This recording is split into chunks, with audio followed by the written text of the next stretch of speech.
Hey guys, my name is Becca. This is Blanket Fort Adventures, and thank you so much for clicking this video. I seriously have 15 minutes to get ready before I go out to visit a bridal venue. Because as the title of this said, bride to be, get ready with me, I have no makeup on. I need to put my makeup on, and I kind of wanted to do a quick video. See, I still have my remote in my hand.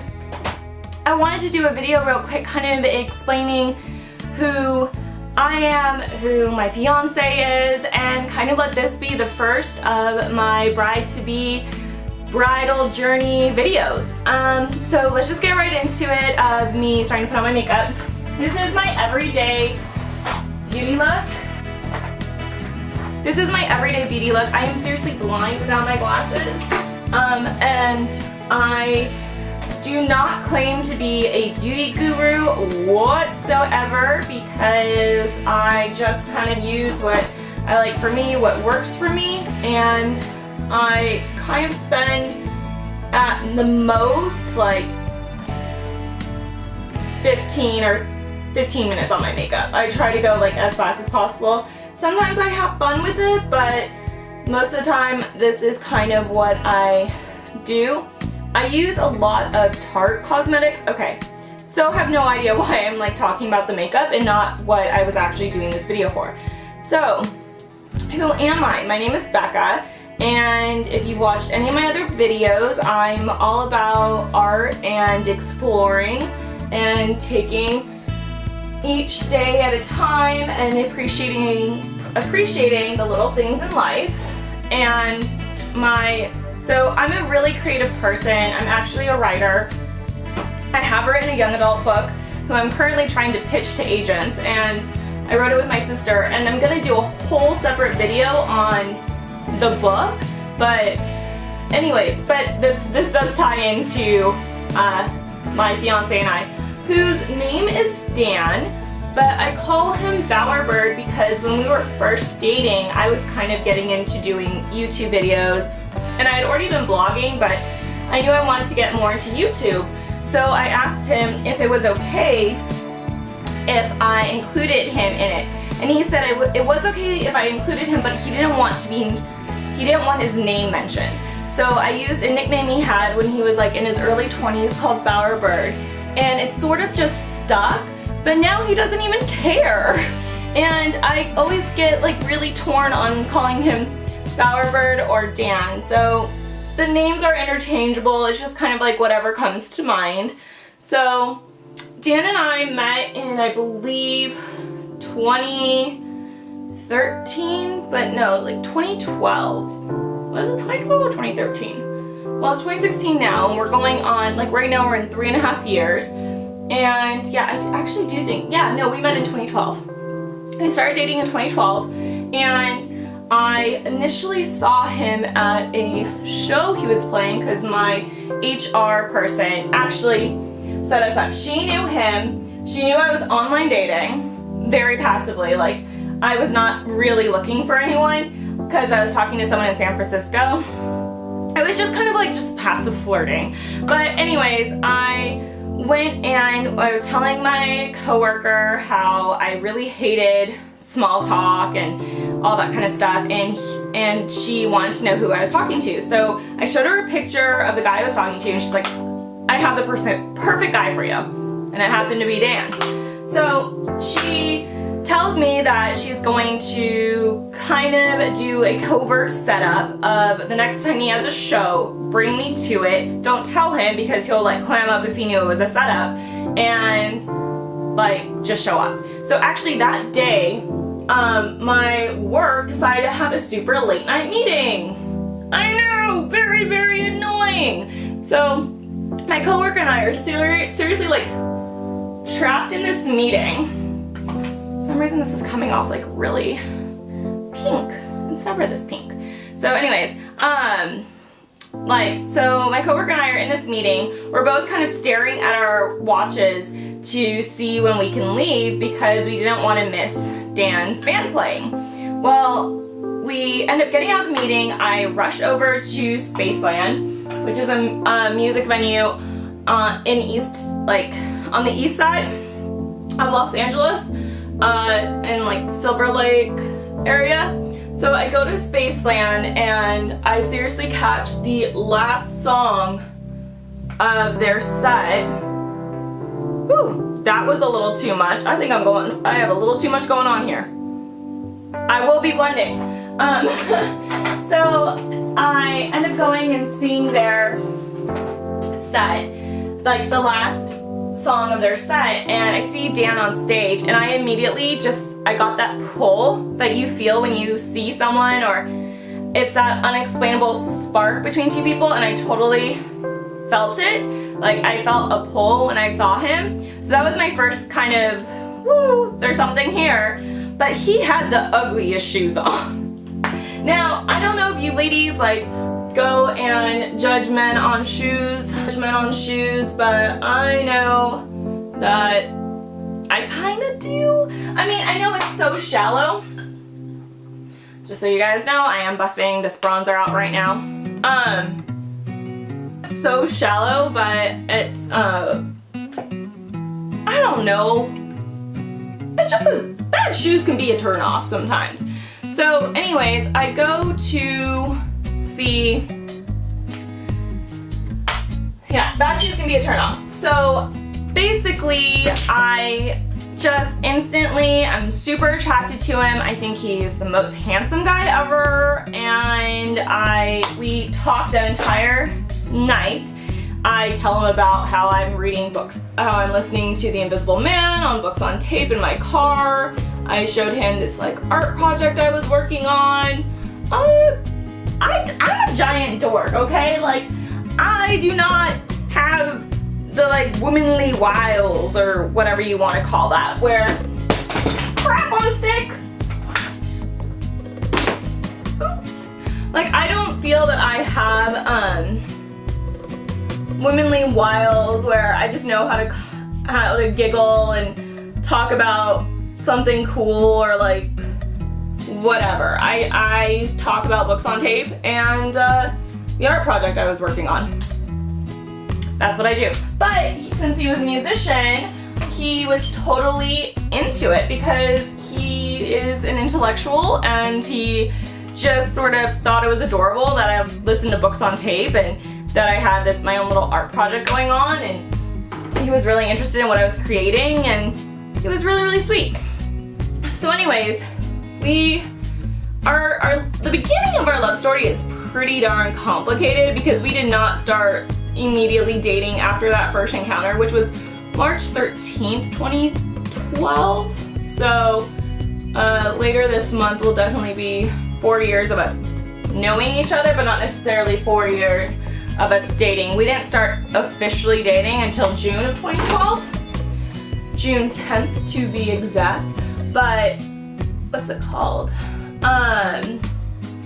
So let's fast forward to us actually dating and getting together. It was one of the easiest relationships I had ever been in, and I haven't really dated that many guys, so it was, I mean, I had like a ton of anxiety for sure because I'm an anxietal person, which I know is a buzzword and I hate it, but it's true. I've just been an anxietal person my entire life. Some people are, some people aren't. It is what it is. But anyways, I went and, what's it called? So we started dating, and it was super easy when we actually really started dating, and he planned some really romantic things like going to the Hollywood Cemetery. And I remember, because since we got together in June, the next major holiday was 4th of July, and I really wanted to go see the fireworks at the Rose Bowl in Pasadena. Oh my god, this pencil is so dull. Okay, I'm gonna show you guys my super duper trick for doing quick cat liner. So this is the Rimmel black eyeliner pencil. I got it for free with my mascara, and it's really soft, and it's actually a really cool pencil. I really like it because it stays on even though it's so soft. So what I do is I just put it on really roughly, and then I take a angled brush like this and I smooth out the line with the angle brush, and I pull it up into a little flick, as I am a flicky type of gal. I live for my flick. You see? So just a little flick. It's my secret to getting some, I'm trying to figure out how to do this. It's my secret to getting really some pretty decent eyeliner really quickly, but I'm having some difficulty with my right eye today. It is not wanting to work with me, and it's already stamped. I will say my half Asian, half Caucasian eyes are pretty temperamental. Because one eye actually has a lid, and then the other one, like one eye has a really good fold and then the other one doesn't. So, anyways. Okay, I hope I don't look a total mess right now. Anyways, so, where was I? Oh yeah, so I wanted to go to the Rose Bowl to see the fireworks, and I was so nervous about asking Dan if he wanted to come with me, because I had had a history of being very forward with guys and just very direct, and it never worked. I felt that guys always felt very intimidated by me, and they didn't know how to deal with my intensity, I guess. I am an intense person. I totally know I am. I accept it. And even though I try to work on it, okay, I know I'm an intense person, and I try to be aware of the energy that I bring into situations, because not everyone is receptive to that type of energy. So, but it's really hard for me, like in relationships or past relationships, to not bring that energy, because it's like my intense personality mixed with anxiety about a new relationship. So I was a dating mess, okay? Before Dan and I started dating, my mother seriously gave me 3 dating books. Like, these are your 3 books, and if you read these 3 books, you will find your husband. Well, that was 2 weeks before June 10th. But anyways,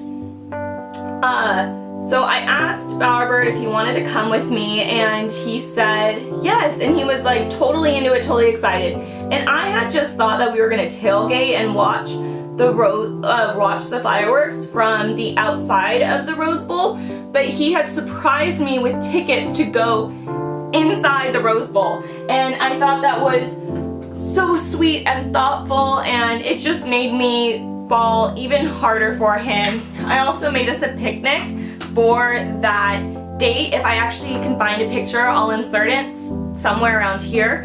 And I made a fruit salad and put it in a pineapple because he can't eat sweets.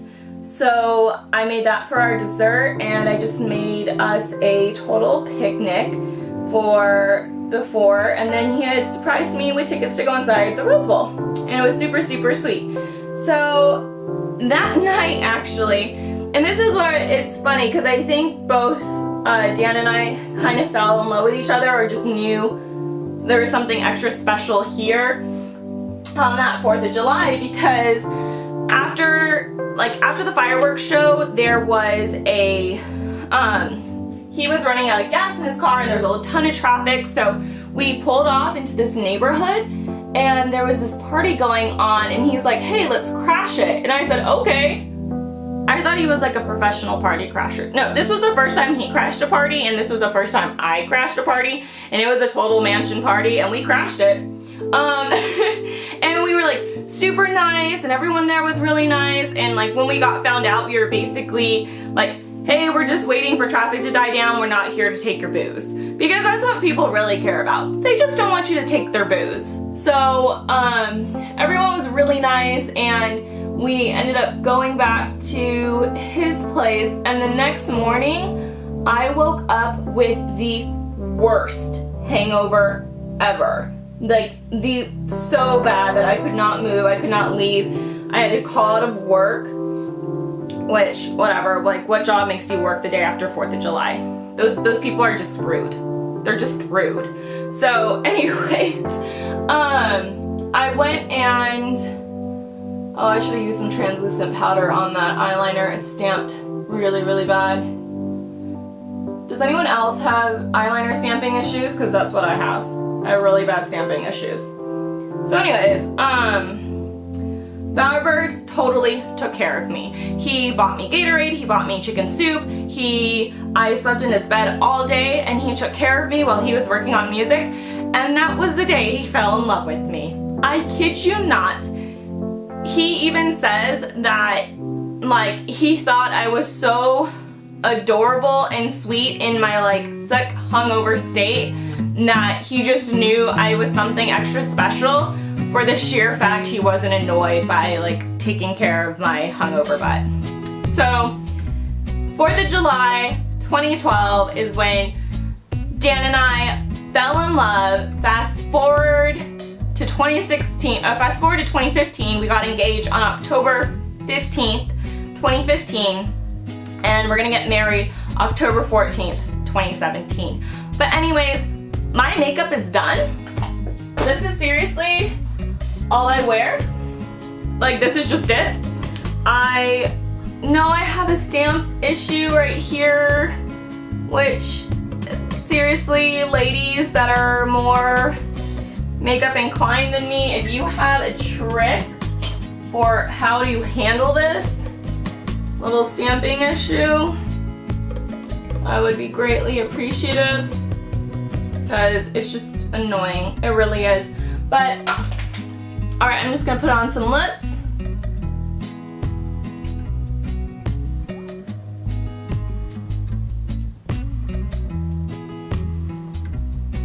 And even out my hair. And